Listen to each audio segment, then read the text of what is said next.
Cambridge, would you mind reading our first learning target today? I can get the gist and determine the main idea in a newspaper article about... The text I chose for today's class was an article from the Buffalo News about a Seneca school called Faith Keepers that teaches a lot about Seneca language and culture.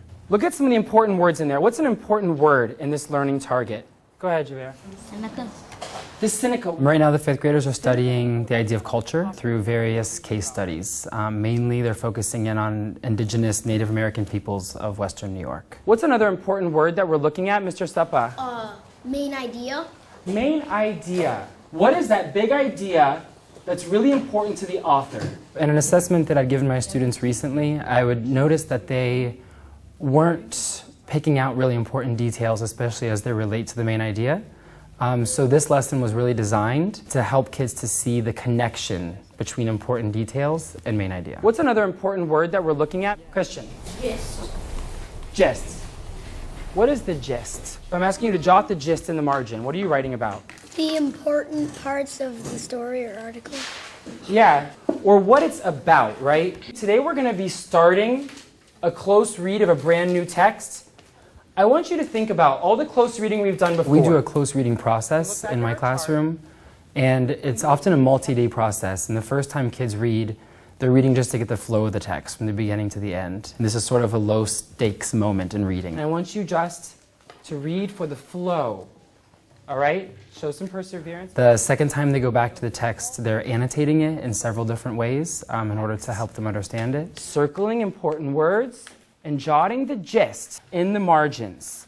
If you're having a hard time, if this text feels really difficult to you, what is something you can do as a reader to help you to get through it and to make it a little more manageable? Get the gist in baby steps. Get the gist in baby steps. Take bite-sized sections, little paragraphs, right? Do I understand this paragraph? Do I understand this paragraph? And go through section by section.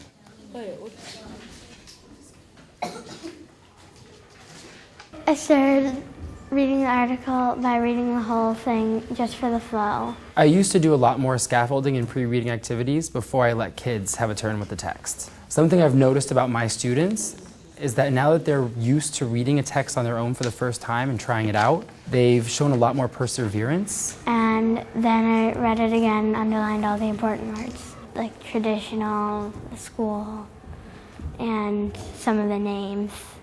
Choosing a text is always a really important process for me in teaching something like this. I was really looking for something that was an authentic text, something from a primary source, like a newspaper article, something within what they were studying so that it had a real purpose for them in reading it. And I needed something that was complex, something that pushed them, something that taught them new vocabulary, new academic vocabulary.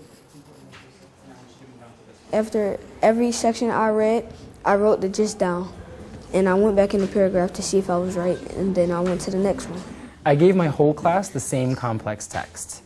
And one reason for this is that we found differentiation is less about text complexity and more about the amount of text the student is asked to work with. For some students, they're able to differentiate for themselves by chunking the text into smaller pieces. Unfolding the gist for 2 paragraphs at a time.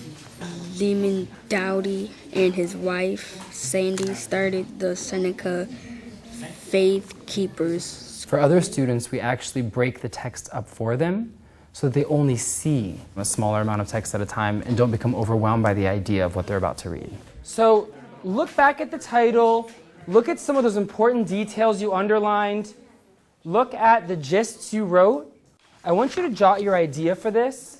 What do you think the main idea of this article is? And then in about 2 minutes, we're going to transition ourselves over to the carpet area to continue the second half of our lesson. We read about it, we thought about it, we wrote about it, now we get a chance to talk about it. Jada, do you mind reading our second learning target for today? I can explain the connection between details and the main idea in an article about the Seneca people. You're going to choose one person near you, and you're talking about what do you think the main idea of this article is? And then what is one thing in the article, one little sentence, that helped you come up with that main idea? So in the activity today, I really wanted students to build a connection between important details and the main idea. The Seneca culture is dying, So they started a school to learn the culture. So I chose the details I wanted them to work with and hung them on charts around the classroom. And students moved around in groups with Post-it notes, read the detail, and had to make a case for whether or not that detail was important and connected to the main idea.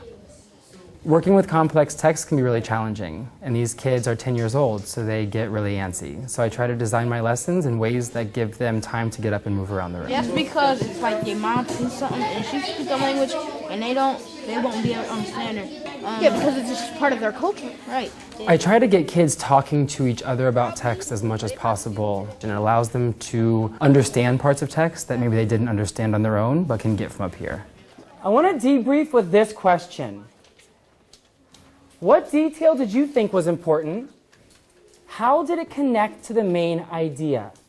The one about the children learn about traditional songs. One of the details I thought was important on the wall was that some of the traditions are like, for the Seneca people, are like singing and dancing. I thought that was an important detail because it like tells you the tradition.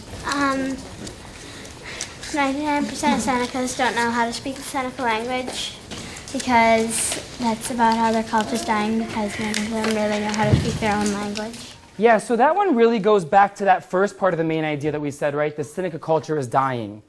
I use a close reading protocol because it gives the kids predictability in how they approach a text, and they've shown themselves to be much more willing to deal with the challenge. All right, let's do one more.